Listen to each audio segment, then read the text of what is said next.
All right, welcome to the deep dive. You know how this works, right? We take a whole bunch of material. For this episode, we've got the Stanford Encyclopedia of Philosophy entry on Samuel Ibn Tibbon. That's right. And basically, our mission is to extract the really key insights for you so you can, get that aha moment without having to wade through everything yourself. Yeah, exactly. We want to give you the good stuff, the stuff that'll really make you think, like you really get it. You really get what this thinker was all about. And today's thinker is a pretty fascinating one, Samuel Ibn Tibbon. He's a key figure in medieval Jewish philosophy.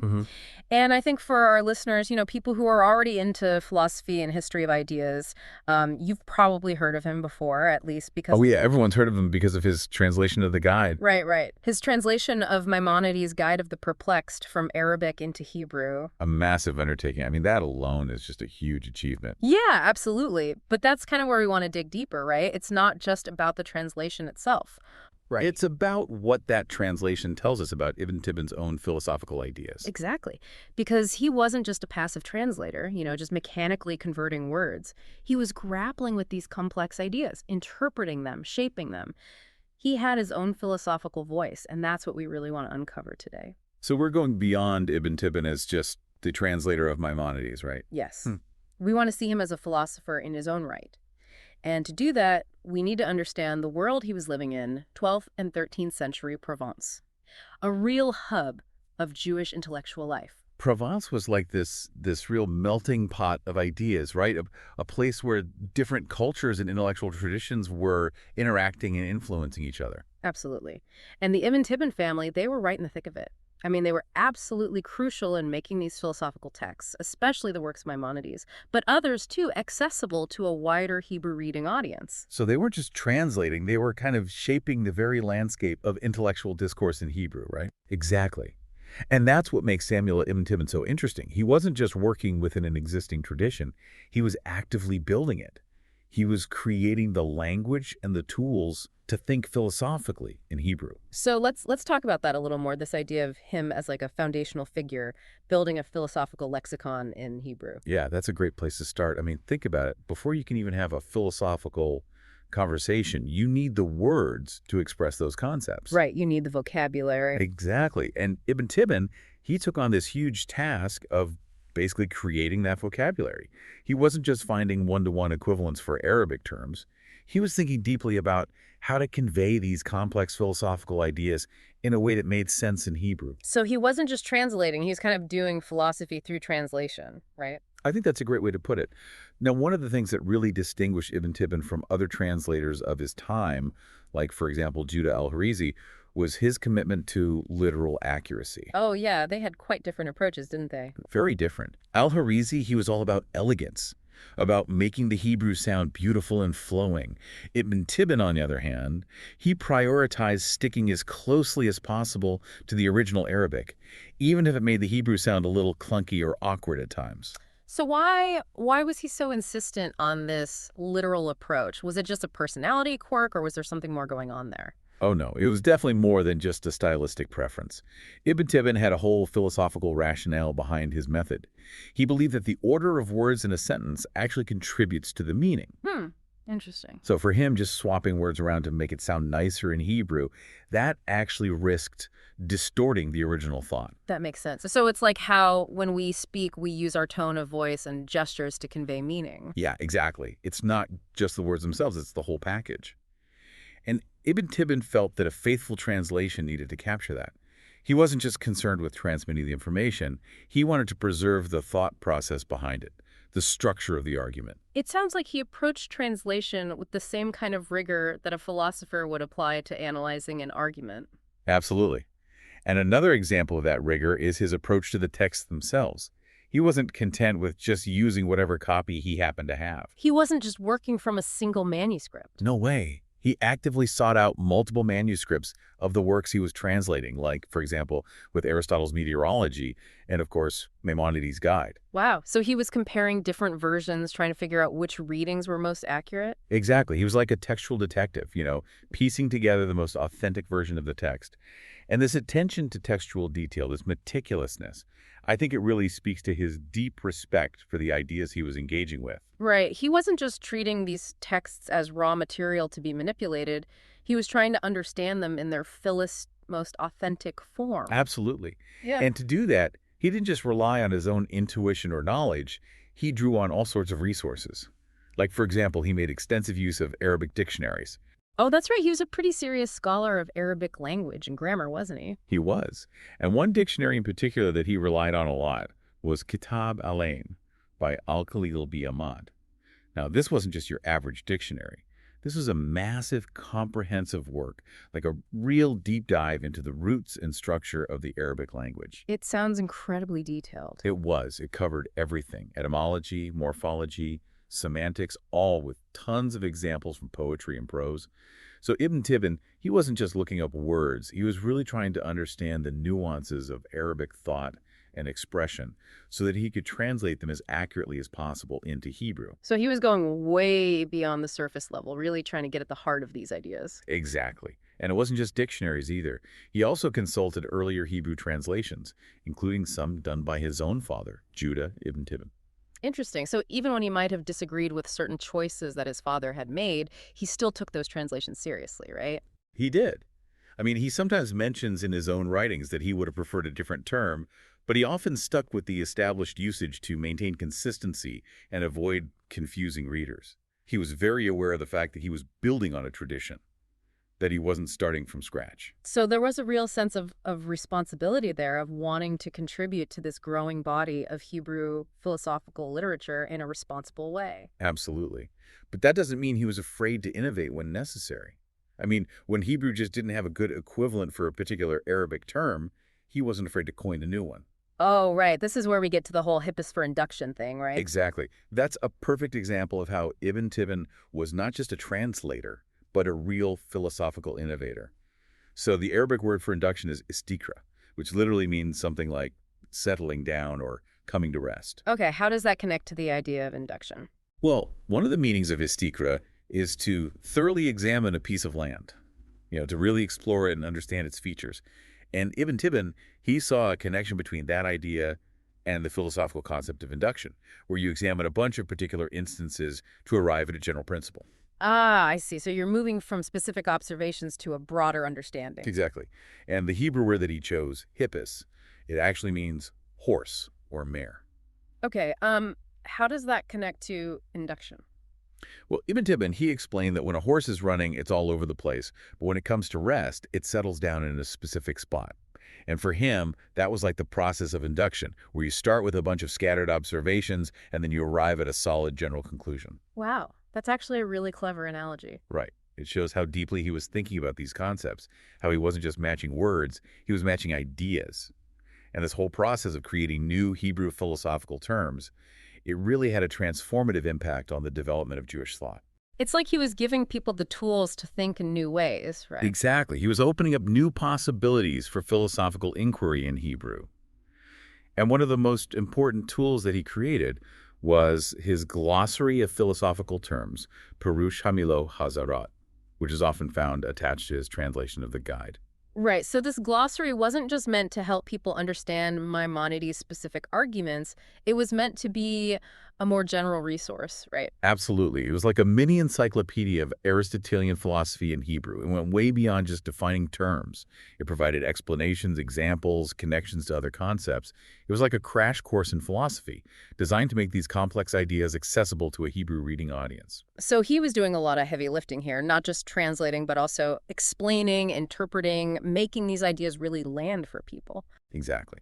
And it shows how much he cared about making philosophy accessible, not just to a small elite, but to a wider audience. He wanted people to be able to engage with these ideas, to think for themselves, to participate in this vibrant intellectual culture that was flourishing in Provence at the time. So we've talked a lot about Ibn Tibbon as a translator, but I think it's important to remember that he was also an original thinker in his own right. He wasn't just transmitting other people's ideas, he was developing his own. Absolutely. And this is where his work as a commentator and exegete comes in. So in addition to his translations, he also wrote original philosophical works, like his commentary on Ecclesiastes and his treatise Mamar Yikawo Hamim, which translates as Discourse on the Collection of the Waters. Okay, and what were some of the key themes or ideas that he explored in these works? Well, one of the things that really stands out is his focus on biblical exegesis, on interpreting scripture through a philosophical lens. Now, this might seem kind of strange at first, right? Like, why not just write straight-up philosophical treatises? Yeah, it seems like a kind of roundabout way to do philosophy, right? Maybe, but there were actually some pretty compelling reasons for Ibn Tibbon to choose this approach.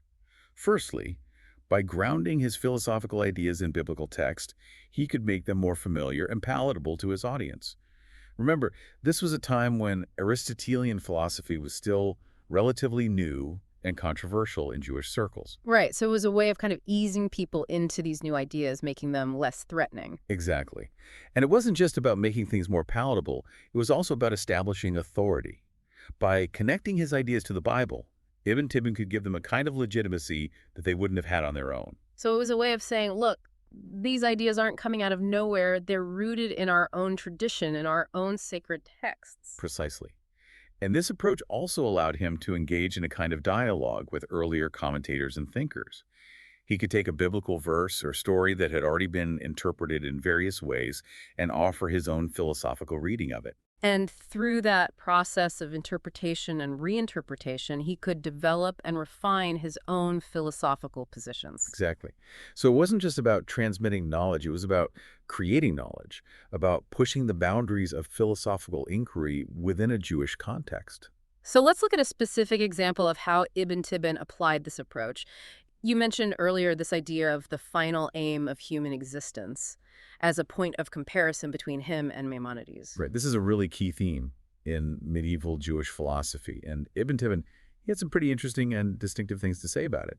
So let's start with the famous story of Jacob's ladder in Genesis 28:1-13, where Jacob dreams of a ladder reaching up to heaven with angels ascending and descending on it. Yeah, it's a really powerful and evocative image, and it's been interpreted in so many different ways. Right. And Maimonides, he had a couple of different interpretations of it.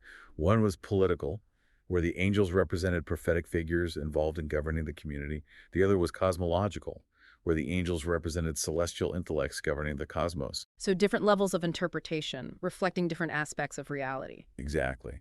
Now, Ibn Tibbon, he was less interested in the political interpretation and more focused on the epistemological and cosmological aspects. For him, the ascending angels represented philosophers, people striving to climb the ladder of knowledge towards an understanding of God and the universe. So it's a metaphor for the intellectual and spiritual ascent. Precisely. But what about the descending angels? For Ibn Tibbon, they weren't prophets or political figures. They were separate intelligences whose role was to help the human intellect achieve its ultimate purpose, the knowledge of and conjunction with God. So they're like helpers, guides on this intellectual and spiritual journey. Exactly. They represent the divine grace that's necessary for humans to achieve true understanding. Now let's move on to another key text, Jeremiah 9:22-23. This verse, it talks about not boasting about wisdom, might, or riches, but instead boasting about knowing and understanding God. Right. It's about recognizing that true knowledge and understanding are the most valuable things. Exactly. And Maimonides, he understood this verse as emphasizing the importance of knowledge leading to action, specifically to acts of loving kindness, justice, and righteousness. So knowledge is important, but it's not just an end in itself. It should lead to ethical behavior. Right, and that's a very Maimonidean idea, this emphasis on the practical outcomes of knowledge. Now, Ibn Tibbon, he agreed that ethical behavior was important. But for him, the ultimate human perfection was the unqualified knowledge and understanding of God itself. So the focus is more on the intellectual grasp of the divine, less on the practical applications. Exactly. And he supported this interpretation by pointing to the final clause of the verse, which talks about knowing that God exercises loving kindness, justice, and righteousness on earth. Ibn Tibbon argued that this clause was primarily about God's attributes, not about human actions. So it's about understanding God's nature, not just imitating God's actions. Right, and this distinction is really important for understanding Ibn Tibbon's philosophical priorities. For him, the contemplative life, the life devoted to the pursuit of knowledge and understanding, was ultimately more valuable than the active life, the life devoted to practical affairs and ethical behavior. So we see a real prioritization of the intellectual and the spiritual over the practical and the worldly. Absolutely.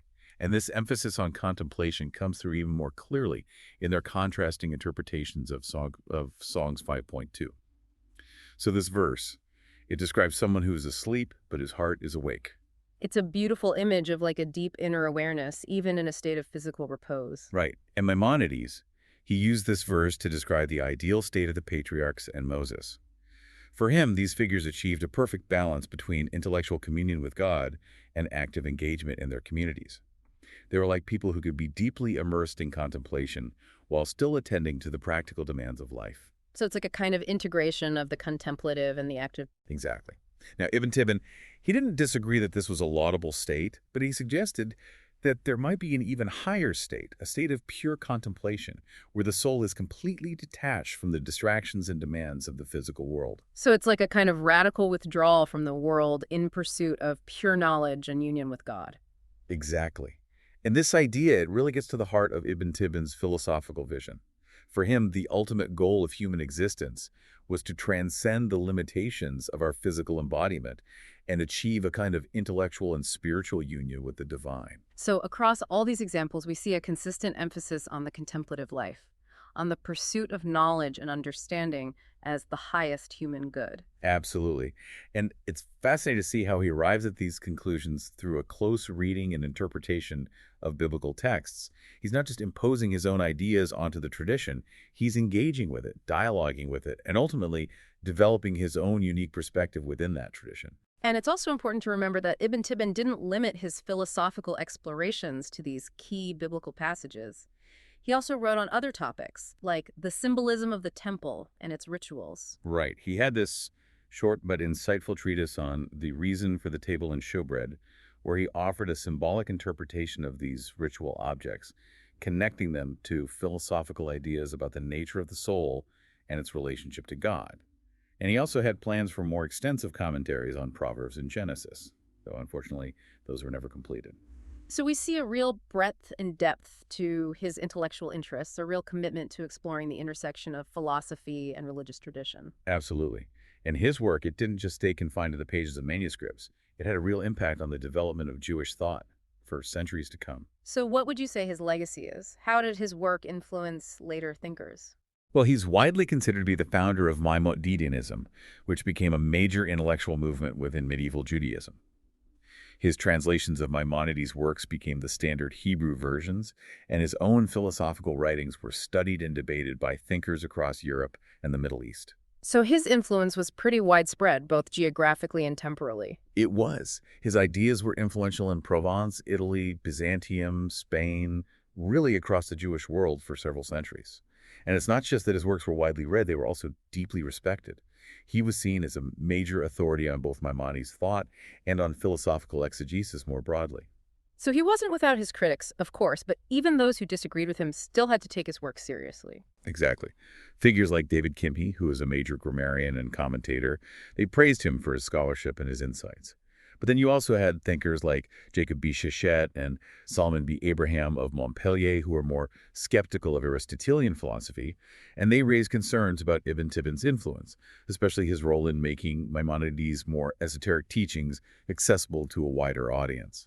So there were real debates and controversies surrounding his work, which is a testament to how influential he was. Absolutely. And I think that's one of the things that makes him so fascinating to study.